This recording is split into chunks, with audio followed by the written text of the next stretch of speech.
Israel ने missile दागे attack किया और चूंकि वो 1 अक्टूबर के हमले का जवाब था, लेकिन अब क्या इसराइल के हमले के बाद ईरान भी पलटवार करेगा?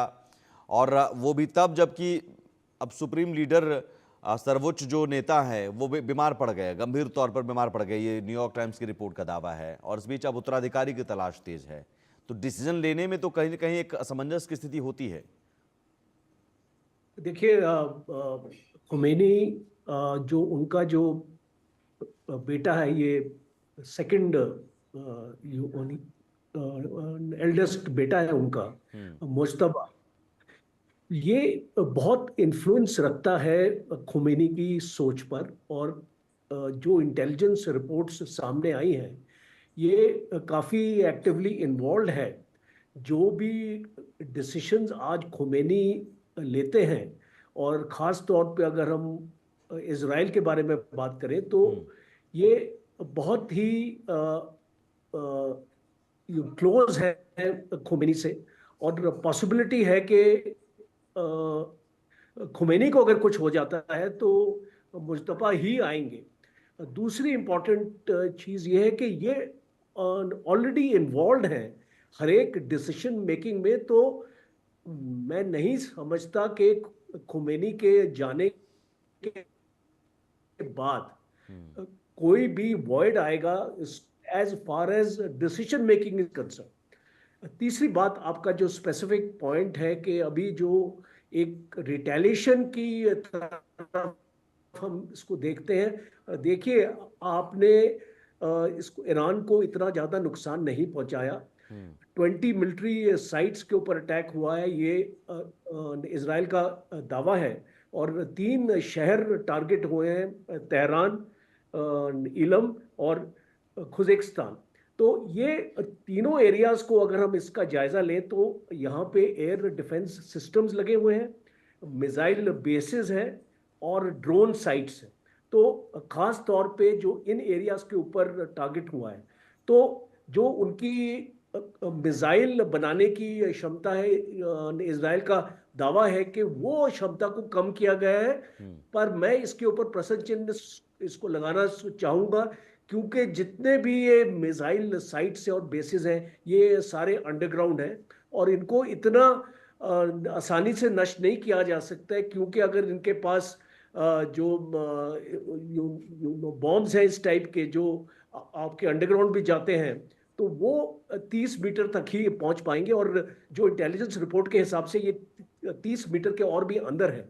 तो मुझे ऐसा लगता नहीं है कि कोई ऐसा भारी नुकसान ईरान को हुआ है। अब दूसरी बात है कि जी। इस ये लड़ाई में आप देखेंगे कि ईरान रुकने वाला नहीं है। और इसको लेबनान में आज की रिपोर्ट है कि इजराइल की 2 डिविजन्स ने वहां से विड्रॉ किया है, 146 डिवीजन और 98 डिवीजन।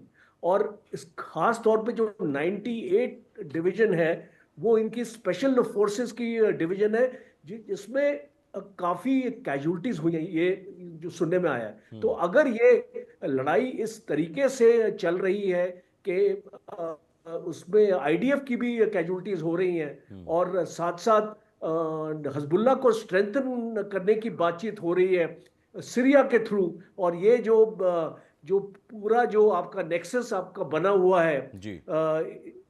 ठीक है। इसको जो आपकी रेजिस्टेंस, जो आपकी जो एक्सिस ऑफ रेजिस्टेंस हम जिसको बोलते हैं, ये और मजबूत बनाने की कोशिश की जा रही यानी है। तो उत्तराधिकारी अगर की तलाश की जा रही है या खामनेई बीमार पड़ गए हैं, तो उसका असर मौजूदा स्थिति पर नहीं पड़ेगा। वो जो तनाव है और जो युद्ध की स्थिति बनी हुई है उस पर असर नहीं पड़ेगा, बल्कि ईरान और रिटेलिएट करेगा। डायरेक्ट नहीं तो कम से कम वो लेबनान के थ्रू, हिजबुल्लाह के थ्रू और रिटेलिएट करना जारी रखेगा, ये आप कह रहे हैं। लेकिन इस बीच आईडीएफ का भी अपना दावा है और आईडीएफ ने बड़ा बयान दिया है। ईरान पर हमले को लेकर आईडीएफ का बड़ा बयान, कुछ क्षमताओं का ही हमने इस्तेमाल किया, हमने अभी पूरी क्षमता से हमला नहीं किया। आईडीएफ ने कहा कि पूरी क्षमता से हमला अभी बाकी है।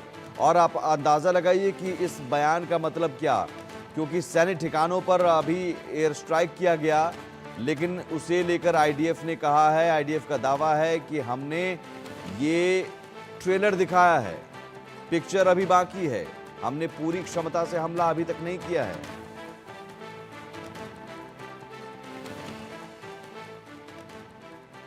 तो आईडीएफ चीफ ने ये बयान दिया है। आईडीएफ चीफ का ये बड़ा बयान, ईरान पर हमने बड़ा हमला नहीं किया है, कुछ क्षमताओं का ही इस्तेमाल हुआ है और अभी कुछ क्षमताओं का इस्तेमाल बाकी है। मायने क्या हैं? यानी 26 अक्टूबर का हमला ट्रायल था। ईरान पर इजराइल एक बार फिर से हमला करेगा और ईरान पर अब पहले से भी ज्यादा बड़ा हमला होगा। ये आईडीएफ चीफ का बयान, और इस बयान के मायने साफ तौर पर, मनन द्विवेदी जी, इसका मतलब ट्रेलर था, ये पिक्चर अभी बाकी है। जी बिल्कुल, ये सही बात है। पर कि ये ट्रेलर था, एक छोटे रूप में अटैक किया गया था।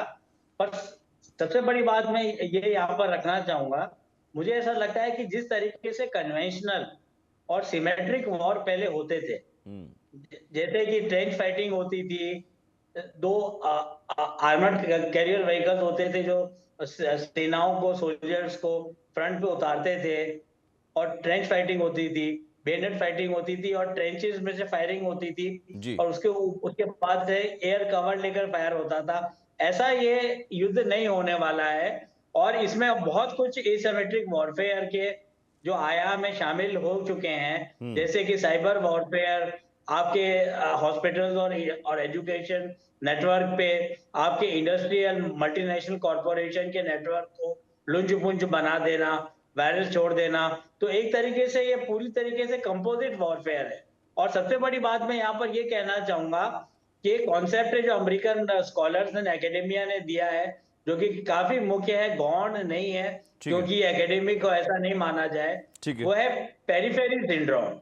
तो इजराइल का ये प्रयत्न रहा है कि जो अरब वर्ल्ड है उससे उसकी लड़ाई है, उससे उसके डिफरेंसेस है, उसके अलावा जो पेरिफेरी के कंट्रीज हैं, जो अमेरिकन एलाइज हैं पेरिफेरी सिंड्रोम के अंतर्गत, जैसे कि कतर, सऊदी अरेबिया और यूएई, उनके साथ इजराइल ने संबंध अपने काफी इंप्रूव किए हैं, सुधारे हैं। और जहां तक इस वॉर की बात है, तो मुझे लगता है कि ईरान की तरफ से अवश्यम भावी है कि वो अटैक करेगा।